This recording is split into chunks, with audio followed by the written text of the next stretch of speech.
মাস অনেক দামি। এই মুহররম মাসের আমরা কয়েকটি আমল পেয়ে গেলাম। 1 নম্বর আমল রোজা রাখা। আগের দিন অর্থাৎ 9 তারিখ 10 তারিখ 10 তারিখ 11 তারিখ আগের দিন একটা মিলিয়ে রাখা অথবা পরের দিন একটা মিলিয়ে রাখা। কোনো মানুষ যদি 2টা রোজা রাখে অতীত জীবনের আল্লাহ তাআলা 1 বছরের গুনাহগুলোকে মাফ করে দেন। সুবহানাল্লাহ। আরে জোরে বলেন না সুবহানাল্লাহ।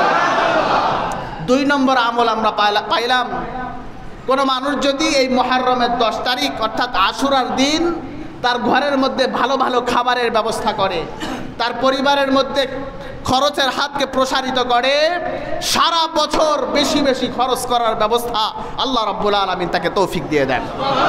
এই জন্য আমরা রোজা রাখবো এবং মুহররমের 10 তারিখ বেশি বেশি খাবারের ব্যবস্থা করব, মেহমানদারির ব্যবস্থা করব। আল্লাহ তাআলা আমাদের সবাইকে আমল করার তৌফিক দান করুক বলে আমিন। এই দিনকে কেন্দ্র করে কিছু কুসংস্কার আছে আমাদের বাংলাদেশের মধ্যে। তাজিয়া মিছিল করা হয়, ঠিক না? এটা সুস্পষ্ট হারাম, এটা আমরা করব না। সংক্ষেপে বলছি যেহেতু সময় অনেক কম, অনেক লম্বা আলোচনার বিষয় এগুলো। এরপরে দেখা যায় মাতাম করে, নিজের শরীরের মধ্যে থাপড়ায়, ঠিক না? এটা হারাম। আল্লাহ তাআলা বলছেন ফালা তাজলিমু ফিহিন্না আনফুসাকুম, তোমরা নিজেদের উপরে জুলুম করো না, অত্যাচার করো না। অথচ শিয়া সম্প্রদায় তারা নিজেদের শরীরের মধ্যে আঘাত করে, রক্তাক্ত করে, হাই হাসান হাই হুসাইন বলে চিৎকার করে, ঠিক না? এটা সুস্পষ্ট হারাম, এটা করা যাবে না।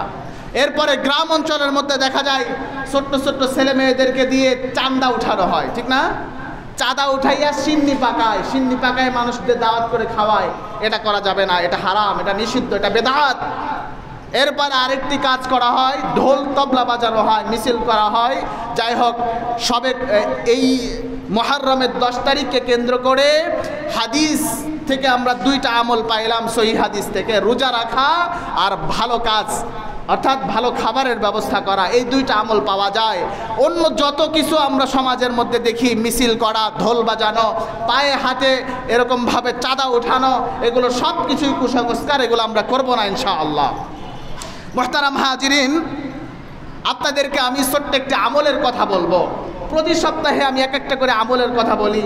আমরা যদি আমলটার উপরে এইগুলো দোয়াগুলোর উপর আমল করতে পারি, অনেক ফজিলত আমাদের জন্য রয়েছে।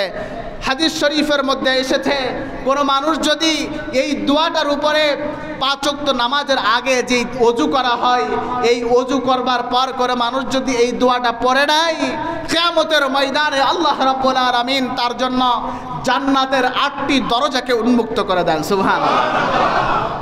5 ওয়াক্ত নামাজের আগে যেই ওযুগুলো আমরা করি, এই ওযুর পরে যদি আমরা এই দোয়াটা পড়ে নেই, আল্লাহ রাব্বুল আলামিন কিয়ামতের ময়দানে তাদের জন্য, যারা পড়বে তাদের জন্য জান্নাতের 8টি দরজাকে উন্মুক্ত করে দেবেন। সুবহানাল্লাহ।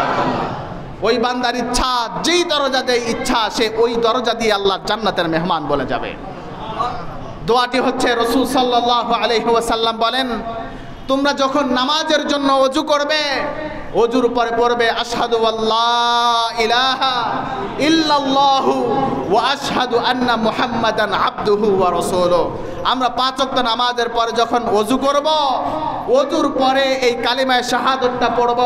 রাসূল বলেন, কোন মানুষ যদি 5 ওয়াক্ত নামাজের আগে যেই ওযুটা করা হয়, এই ওযুর পরে যদি কোনো মানুষ এই কালিমায়ে শাহাদাত পড়ে, আল্লাহ রাব্বুল আলামিন কিয়ামতের ময়দানে তাদের জন্য জান্নাতের 8টি দরজাকে উন্মুক্ত করে দেন। সুবহানাল্লাহ।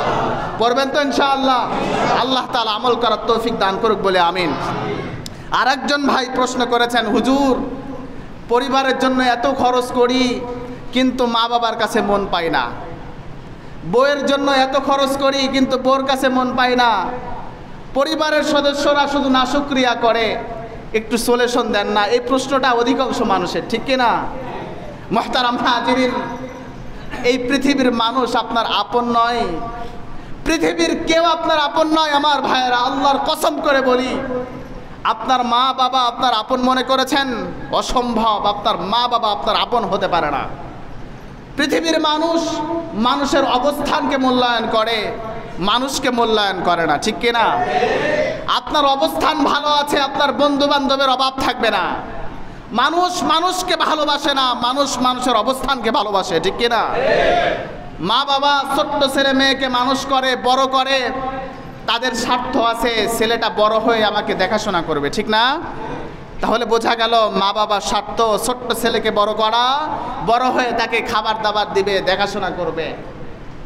বড় ছেলে মেয়ে যখন খাবার দাবার দেয় না, বড় হওয়ার পরে দেখবেন ওই ছেলে মেয়েকেও মা বাবা তেমন দেখতে পারে না, ঠিক না? অনেক নজির এমন আছে যে মা বাবা তাদের সম্পত্তিগুলো দান করে দিয়েছে, ছেলে মেয়েকে দেয় নাই। কেন? ছেলে মেয়ে কামাই শিখে তার বাবা মাকে খরচ দেয় নাই, রাগ করে ছেলে মেয়েকে সম্পদ থেকে বঞ্চিত করেছে। তাহলে বোঝা গেল মা বাবার ভালোবাসার মধ্যেও স্বার্থ রয়েছে। মা বাবা ছেলে সন্তানকে নিঃস্বার্থ ভালোবাসে না, তাদের ভালোবাসার মধ্যেও স্বার্থ রয়েছে, ঠিক কিনা? আপনার বউ ভালোবাসে আপনাকে, অসম্ভব কথা। বউর ভালোবাসার মধ্যেও স্বার্থ রয়েছে। আপনি খরচ দিয়ে একটু বন্ধ করে দেন, একটু খারাপ আচরণ করেন, দেখবেন আপনার নামে মামলা দিয়ে দিছে, ঠিক কিনা? আপনার বউ আপনাকে নিঃস্বার্থ ভালোবাসে না, তার ভালোবাসার মধ্যেও স্বার্থ রয়েছে। শ্বশুর শাশুড়ি ভালোবাসে, অসম্ভব কথা। আপনার বউর সাথে কিছু হয়ে যাক, আপনাকে চিনবেই না, ঠিক কিনা? আপনার বন্ধু বান্ধব আপনাকে ভালোবাসে না মুসলমান। আপনি খরচের হাতকে কমাই দেন, 2 কাপ যদি চা আপনি তা আপনার বন্ধুকে না খাওয়ান, তাদের পিছনে যদি একটু খরচ না করেন, দেখবেন বন্ধু আপনাকে চিনবে না, ঠিক কিনা? পৃথিবীর মানুষ স্বার্থপর। আমার মুসলমান ভাইয়েরা, কেউ স্বার্থ ছাড়া আপনার সাথে কথাও বলবে না। সবার ভালোবাসার মধ্যে স্বার্থ রয়েছে, কিন্তু একমাত্র মালিকের ভালোবাসার মধ্যে কোনো স্বার্থ নাই। আল্লাহর ভালোবাসার মধ্যে কোনো স্বার্থ নাই। আল্লাহর কসম মুসলমান, পৃথিবীর প্রত্যেকটা মানুষের ভালোবাসার মধ্যে স্বার্থ রয়েছে, কিন্তু মালিকের ভালোবাসার মধ্যে কোনো স্বার্থ নাই। আপনি মানুষের কাছে কোনো কিছু চাইবেন, আপনি বিচলিত হয়ে যাবেন। মানুষ আপনাকে 1 বার 2 বার চাইবেন, 3 বারের বার আপনার কাছে নাশুকরিয়া করে বসবে। আপনার বউ আপনাকে নাশুকরিয়া করবে। আপনি এত কিছু দিয়েছেন, খাওয়াইছেন, পড়াইছেন, সব কিছু করতেছেন, একদিন একটু কম করবেন, একদিন খরচ একটু কম দিবেন, দেখবেন নাশুকরিয়া কুফরি করা শুরু করবে, বলবে তুমি আমাকে দেখলাই না, কিছুই দিলা না, ঠিক কিনা? তাহলে বোঝা গেল মুসলমান, পৃথিবীর মানুষের কাছে কোনো কিছু আশা করবেন না। আশা করবেন তো আপনি কষ্ট পাবেন। নির্জনে আল্লাহ তাআলার কাছে চান, কারণ মালিক আপনাকে ভালোবাসেন। মালিকের ভালোবাসার মধ্যে কোনো স্বার্থ নাই। আপনি নামাজ পড়েন আর না পড়েন, মালিকের কোনো আসে যায় না। আল্লাহ বলেন, বান্দারে তোমাকে অনেক ভালোবাসি, তোমাকে অনেক মহব্বত করি, তোমাকে অনেক ভালোবেসে আমি আল্লাহ তোমাকে বানাইলাম। তোমার জন্য আমি আল্লাহ জান্নাতকে বানাইছি, আমি চাই না তুমি জাহান্নামে যাবে। তাহলে বোঝা যায় মালিকের ইবাদত করলেও মালিকের কোনো আসে যায় না, না করলেও আল্লাহর কোনো আসে যায় না। আল্লাহ রাব্বুল আলামিন তিনার বান্দাকে নিঃস্বার্থ ভালোবাসেন। মালিকের ভালোবাসার মধ্যে কোনো স্বার্থ নাই, কিন্তু পৃথিবীর প্রত্যেকটা মানুষের মধ্যে ভালোবাসার মধ্যে স্বার্থ রয়েছে। কথা বলেন ঠিক কিনা? এই জন্য আমরা নির্জনে আল্লাহর কাছে চাইবো, আল্লাহ বিপদে পড়েছি, আপনি আমাকে সাহায্য করেন। আল্লাহ পকেটে টাকা নাই, তুমি আমার টাকার ব্যবস্থা করে দাও। আল্লাহ আমি মুসিবতে পড়েছি, আল্লাহ তুমি আমাকে মুসিবত থেকে রক্ষা করো। এজন্য বান্দা যখন আল্লাহর কাছে দোয়া করে, আল্লাহর কাছে চাই, আল্লাহর কাছে মাঙ্গে, আল্লাহ রাব্বুল আলামিন বান্দার উপরে খুশি হয়ে যান। সুবহানাল্লাহ। আর বান্দা যখন আল্লাহর কাছে চাই না, আল্লাহ রাব্বুল আলামিনের কাছে মাঙ্গে না, আল্লাহ রাব্বুল আলামিন বান্দার উপরে অসন্তুষ্ট হয়ে যান। এজন্য পৃথিবীর কারোর কাছে কোনো কিছু আশা করবেন না। আল্লাহর কসম, মানুষের কাছে কোনো কিছু আশা করলে আপনি বিচলিত হবেন। 1 বার 2 বার 3 বারের বার আপনি বিচলিত হবেনই। পৃথিবীর কোনো মানুষ আপনাকে ভালোবাসে না। আপনি চোখ বুঝেন, চোখ বোঝার সাথে সাথে দেখবেন আপনার সম্পদ নিয়ে মারামারি শুরু করে দিচ্ছে। কথা বলেন ঠিক কিনা?